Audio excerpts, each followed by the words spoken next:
नमस्कार, म रेशमा थापा मगर। म तपाईहरुलाई आज इन्भेस्टमेन्ट इन्फर्मेसन एन्ड सेक्युरिटीज ट्रान्ज्याक्सनको फर्मुला बुझाउन गइरहेको छु। यसमा हामी डिफ्रेन्ट टाइप्स अफ क्याल्कुलेसन गर्छौं, इन्डेक्स क्याल्कुलेसन गर्छौं। फर्स्टमा छ price weighted index. Price weighted इन्डेक्समा चाहिँ के गर्छ, इन्डिभिजुअल शेयरको प्राइस हेर्छौं हामी। त्यही भएर यसको फर्मुलामा नै PWI प्राइस वेटेड इन्डेक्स भनेको total price of stock divide by के गर्छ, डिभाइजर। यदि क्वेशनले डिभाइजर दिएको छ भने त्यही डिभाइजर युज गर्छौं। यदि डिभाइजर दिएको छैन भने हामी के नम्बर अफ स्टक नै हाम्रो लागि के हुन्छ, यहाँनिर डिभाइजर हुन्छ। यो भनेको के भयो, प्राइस वेटेड इन्डेक्स। यसले जस्ट केलाई मात्र बेस गर्यो, प्राइसलाई मात्र बेस राख्यो। यसमा रेट अफ रिटर्न भनेको जहिले पनि HPR हैन, होल्डिङ पिरियड रिटर्न भयो। HPR निकाल्दा फेरि जहिले पनि न्यू भ्यालुमा ओल्ड भ्यालु घटाउँछौं, डिभाइड बाइ ओल्ड भ्यालु गर्छौं। यहाँ त्यस्तै PWI1 minus PWI0 upon PWI0 into 100 गर्यौं। सपोज हामीलाई 1 इयर र 2 इयरको क्याल्कुलेसन गर्नु छ भने यसमा PWI2 माइनस PWI1 अपन के हुन्छ, PWI1। जहिले पनि न्यूबाट ओल्ड घटाएर अपन के गर्छौं, ओल्ड गर्छौं। अर्को चाहिँ एडजस्टेड डिभाइजर। यदि क्वेशनमा हामीलाई स्टक स्प्लिटहरुको कुरा दियो भने त्यसले के गर्छ, प्राइस हाम्रो घटाइदिन्छ। अब प्राइस घटाउने भएको भएर त्यस्तो बेला हामीसँग न्यू प्राइस र ओल्ड प्राइस दुईटा प्राइस हुन्छ। त्यहाँबाट नयाँ डिभाइजर निकाल्छौं भने त्यसलाई नै के भन्छौं, एडजस्टेड डिभाइजर। यो केस भनेको यदि क्वेशनले स्टक स्प्लिट दिन्छ भने त्यो बेला मात्र युज गर्छौं। अर्को चाहिँ हामीसँग value weighted index. Price weighted इन्डेक्सले इन्डिभिजुअल स्टकको प्राइस मात्र हेर्यो। भ्यालु वेटेड इन्डेक्सले टोटल भ्यालु शेयरको क्वान्टिटी सहितको भ्यालु हेर्ने भयो। जहिले पनि बेस शेयरको इन्डेक्स दिएन भने 100, क्वेशनले नै 10,000 दियो भने त्यही राख्छौं, नत्र इन्डेक्स जहिले पनि बेसमा कति हुने भयो, 100 हुने भयो। अब हामी निकाल्दा करेन्ट इयर अथवा BWI1 पनि भन्छौं। यसलाई निकाल्दा total value in current year, value भनेको number of share into price of stock गरेर भ्यालु आइरा हुन्छ। Total value in current year divide by total value in base year. अब सपोज 1 इयर 0 इयर गरेछ भने यहाँ BWI0 ले मल्टिप्लाई गर्छौं। यहाँनिर 2 इयरको क्याल्कुलेसन गर्दैछौं भने यहाँनिर इयर 1 लेख्छौं अनि यहाँ नि के लेख्छ, BWI1। माथि जस्तै यहाँनिर पनि रेट अफ रिटर्न निकाल्दा फेरि BWI1 minus BWI0 upon BWI0 into के गर्छौं, 100। अब इयर 2 को गर्नु छ भने BWI2 minus BWI1 divide by BWI1 into के गर्छौं, 100। अर्को चाहिँ हामीसँग इक्वली वेटेड इन्डेक्स। यसले चाहिँ के गर्छ, स्टकको प्राइसको रेशियोको बेसिसमा क्याल्कुलेसन गर्छ। यसको पनि बेस इयरको जहिले पनि इन्डेक्स कति हुने भयो, 100 हुने भयो। BWI को पनि बेस इयरको इन्डेक्स 100 छ। इक्वली वेटेडको पनि बेस इयरको इन्डेक्स के छ, 100 छ। अब यहाँनिर EWI फर करेन्ट इयर, अहिलेको इयरको निकाल्नु पर्यो भने EWI1 भनेको total price relative divide by N into EWI0, जहाँ प्राइस रिलेटिभ भनेको P1 डिभाइड बाइ के गर्छौं, P0। यदि 1 र 2 इयर गर्दैछौं भने P2 अपन के गर्छौं, P1। अनि यस्तै रेट अफ रिटर्न निकाल्दा EWI1 minus EWI0 upon EWI0 into के गर्छौं, 100। रेट अफ रिटर्नको रुल त्यही, 1 इयर र 2 इयर छ भने 2 कोबाट 1 घटाउने डिभाइडेड बाइ 1 इयरको। हामीसँग यहाँ एउटा क्वेशन छ, कन्सिडर द 3 स्टक, तीनटा स्टकको स्टक A, B र C, तीनटा स्टकको डाटा दिइराछ in the following table. Stock C split 2 for 1 in the last period. जुन यो लास्ट पिरियडमा छ त्यो लास्ट पिरियडमा गएर चाहिँ स्टक C मात्र चाहिँ के भयो भनिरहेछ, स्प्लिट भयो भनिरहेछ। अनि चाहिँ स्टक स्प्लिट दिन्छ भने यहाँनिर के निकाल्नु पर्ने हुन्छ, एडजस्टेड डिभाइजर। तर एडजस्टेड डिभाइजर चाहिँ कुन बेला मात्र निकाल्ने, लास्ट पिरियडको PWI निकाल्ने बेला मात्र के निकाल्नु पर्छ, एडजस्टेड डिभाइजर। अब यहाँनिर गिवन यही एउटा लेख्ने। गिवन हामीसँग छ stock split of stock C in last period. कति स्टक स्प्लिट भयो भन्ने छ, 2 for 1 हैन। स्टक स्प्लिटमा प्राइस गर्छ, त्यो भएर पछि प्राइस निकाल्दा 1/2 ले मल्टिप्लाई गर्छौं हामी। अब यहाँनिर stock A, B, C, P0 भनेको बेस इयरको डाटा दिइराछन्, प्राइस अफ स्टक। Q0 भनेको क्वान्टिटी अफ शेयर, यो भनेको नम्बर अफ शेयर। P1 र Q1 भनेपछि price of stuck in year 1, number of share in year 1। 2 इयरको भनेपछि प्राइस र नम्बर अफ शेयर कुन इयरको दियो, हामीलाई 2 इयरको दियो।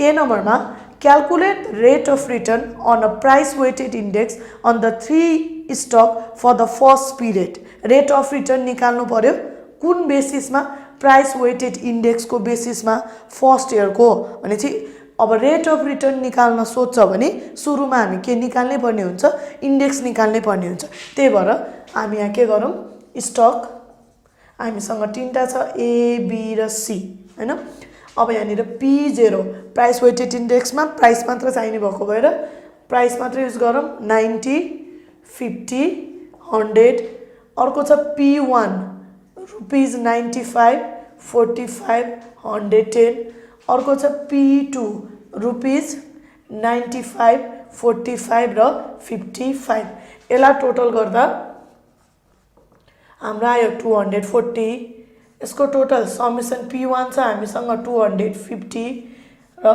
समेसन P2 छ हामीसँग 195 हैन जस्ट के गरेको यसलाई टोटल गर्ने काम मात्र गर्यो हैन यति पछि ए नम्बरमा rate of return on a price weighted index on the three stock for the कुन पिरियड भनेको छ फर्स्ट पिरियडको रेट अफ रिटर्न निकाल्नु छ प्राइस वेटेड इन्डेक्सको बेसिसमा भने सुरुमा हामीलाई प्राइस वेटेड इन्डेक्स इयर 0 को पनि चाहियो र इयर 1 को पनि चाहियो भनेपछि यहाँनिर हामीलाई सोध्यो rate of return on price weighted index for first period equals to PWI1 minus PWI0 divided by PWI0 into के गर्छौं हामी 100 यसको लागि where PWI को फर्मुला हाम्रो total price of stock divided by divisor PWI को formula total price of stock divided by के गर्छौं divisor गर्छौं अब यहाँनिर PWI0 निकाल्दा टोटल प्राइस 0 इयरमा कति छ 240 अब डिवाइजर क्वेशनले हामीलाई दिएन त्यही भएर नम्बर अफ स्टक नै हाम्रो लागि के हुन्छ डिवाइजर हुन्छ अनि हामीसँग कतिवटा स्टक छ यहाँनिर 3टा यति निकाल्दा हाम्रो कति आयो 80 हैन यो कुन इयरको भयो बल्ल 0 इयरको अब चाहियो हामीलाई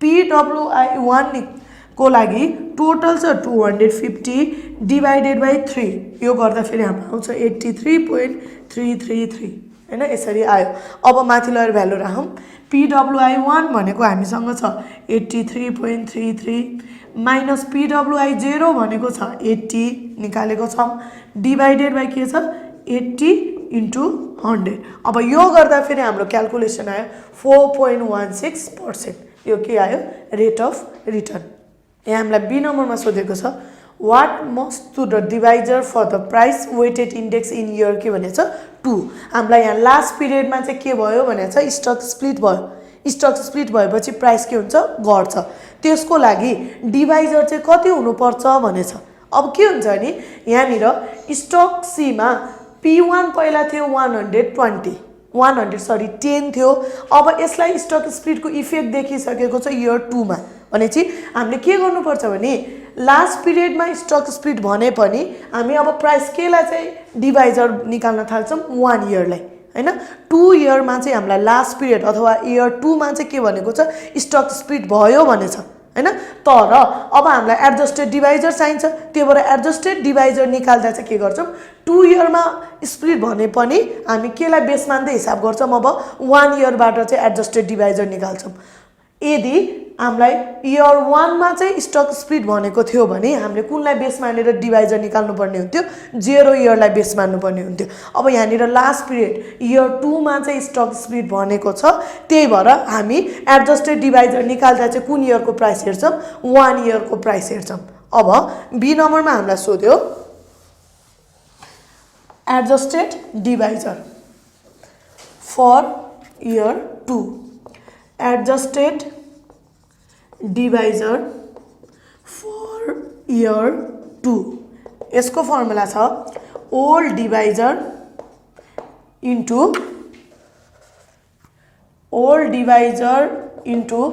total new price divided by total old price हाम्रो डिभाइजर एडजस्टेड डिभाइजरको formula old divisor into total new price divide by total old price. मैले अघि भर्खर पनि भनेको छु इयर 2 को स्टक स्प्लिट छ भने इयर 2 को एडजस्टेड डिभाइजर निकाल्दा हामी बेस कुनलाई मानेर क्याल्कुलेसन गर्छौँ इयर 1 लाई।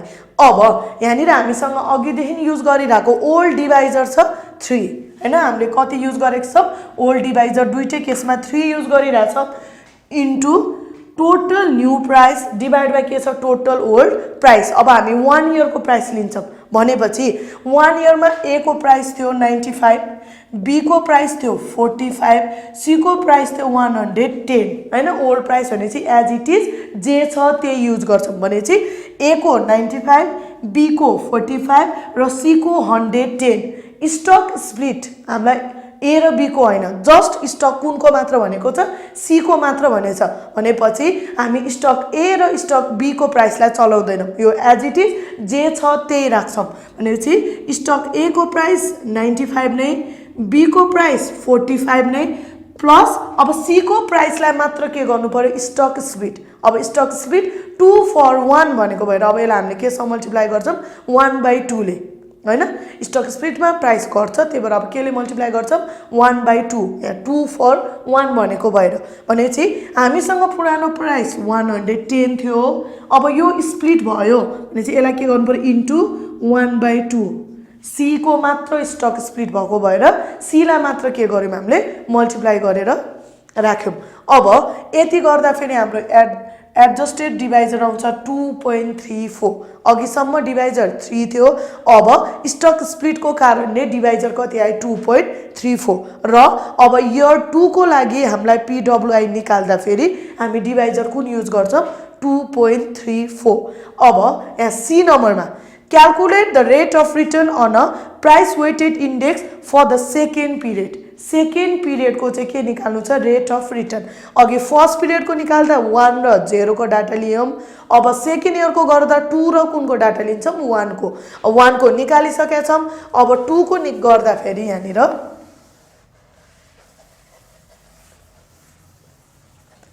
यहाँ अब सी नम्बरमा प्राइस वेटेड इन्डेक्स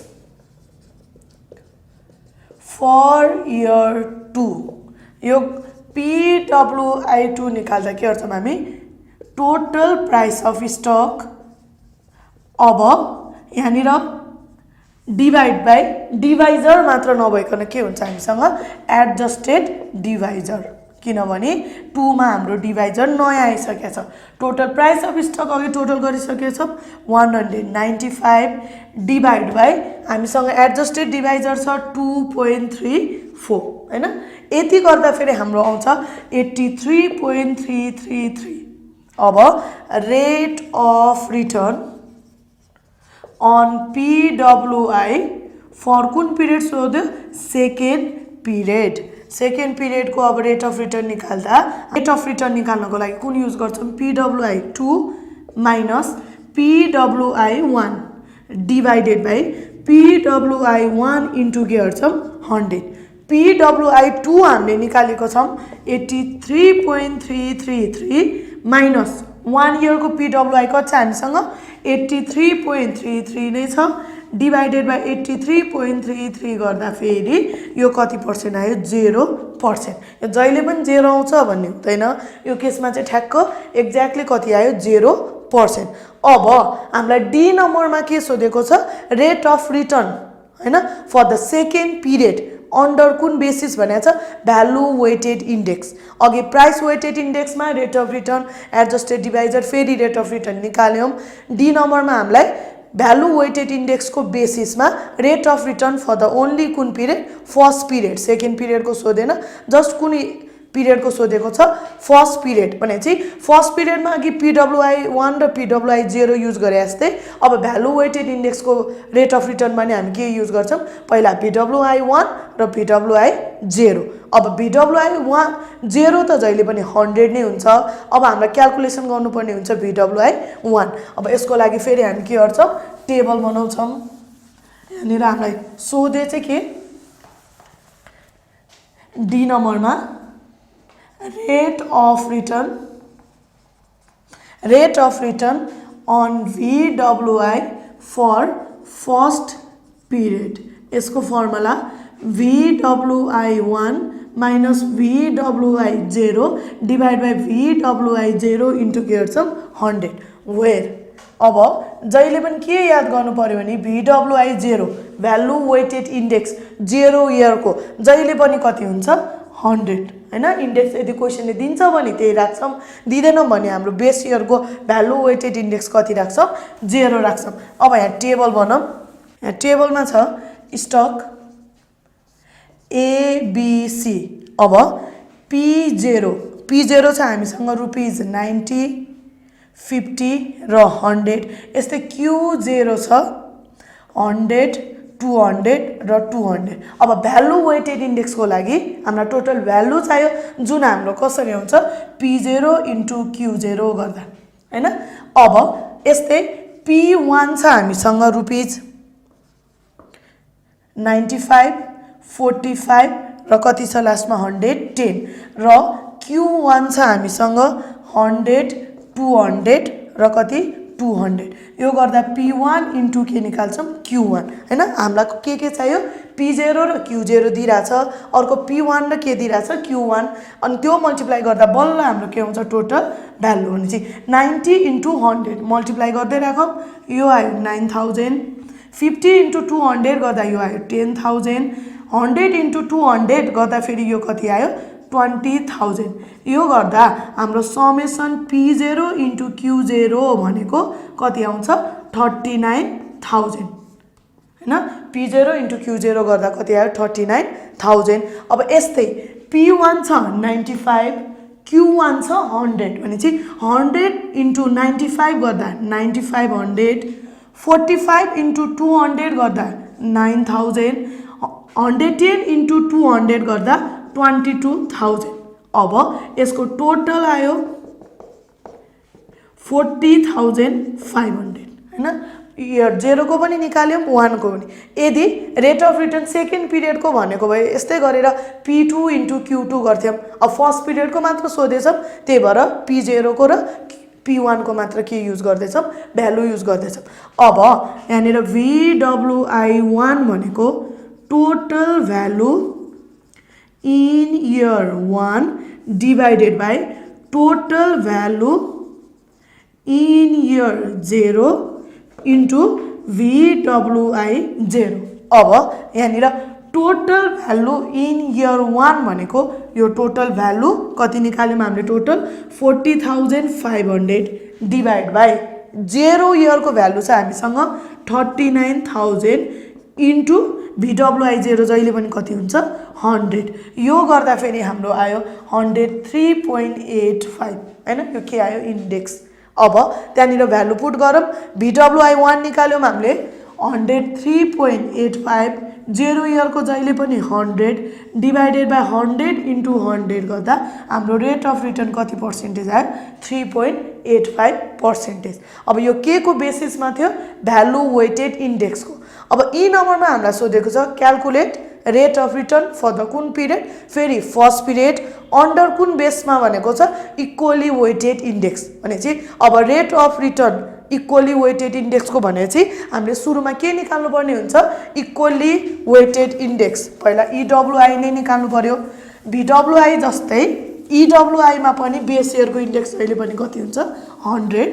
अब यहाँनिर ई नम्बरमा जाउँ rate of return on EWI for first period equals to EWI1 minus EWI0 divided by EWI0 into के गर्छ 100। अब where के सम्झिनु पर्यो EWI0 जहिले पनि कति हुन्छ 100 क्वेशनले दिन्छ भने त्यही राख्छ दिदैन भने सिधै EWI0 भनेको कति भयो 100 EWI1 भनेको total price relative divided by n into के गर्छौं EWI0। अब प्राइस रिलेटिभ भनेको प्राइस को रेशियो अब इयर 1 को निकाल्छौँ भने बेस कुन हुन्छ हाम्रो लागि 0, त्यही भएर P1 डिभाइडेड बाई P0 गर्दै के गर्छौँ यसको टोटल प्राइस रिलेटिभ निकाल्छौँ। अब यहाँनिर हामीसँग थियो P1 95, 45 र 110 भन्छ। यहाँनिर हामीले गर्ने भनेको P1 divide by P0 divide by N into EWI 0। P1 हेरौँ हामीसँग 95 छ A को, B को 45 छ र C को कति छ हामीसँग 110 छ, अनि यो P1 भयो। यस्तै P0 छ हामीसँग 90, 50 डिभाइड बाई कति गर्छौँ 100। यो P0 ले चाहिँ के गरेको डिभाइड गरेको इन्डिभिजुअल आफ्नो प्राइसलाई डिभाइडेड बाई N भनेको हामी अघिदेखि कतिवटा स्टकको हिसाब गर्दैछौँ 3टा स्टकको इन्टु EWI 0 भनेको जहिले पनि कति हुन्छ 100। यो गर्दा फेरि हाम्रो आयो 101.85। यो के आयो EWI 1। अब माथि भ्यालु सब्स्टिट्युट गरौँ 101.85 minus EWI 0 100 divided by 100 into 100 गर्दा यो आयो 1.85%। आजको क्लास यति नै। अरू क्लासेसहरूको लिङ्क तल डिस्क्रिप्सनमा प्रोभाइड गरेको छौँ। धन्यवाद।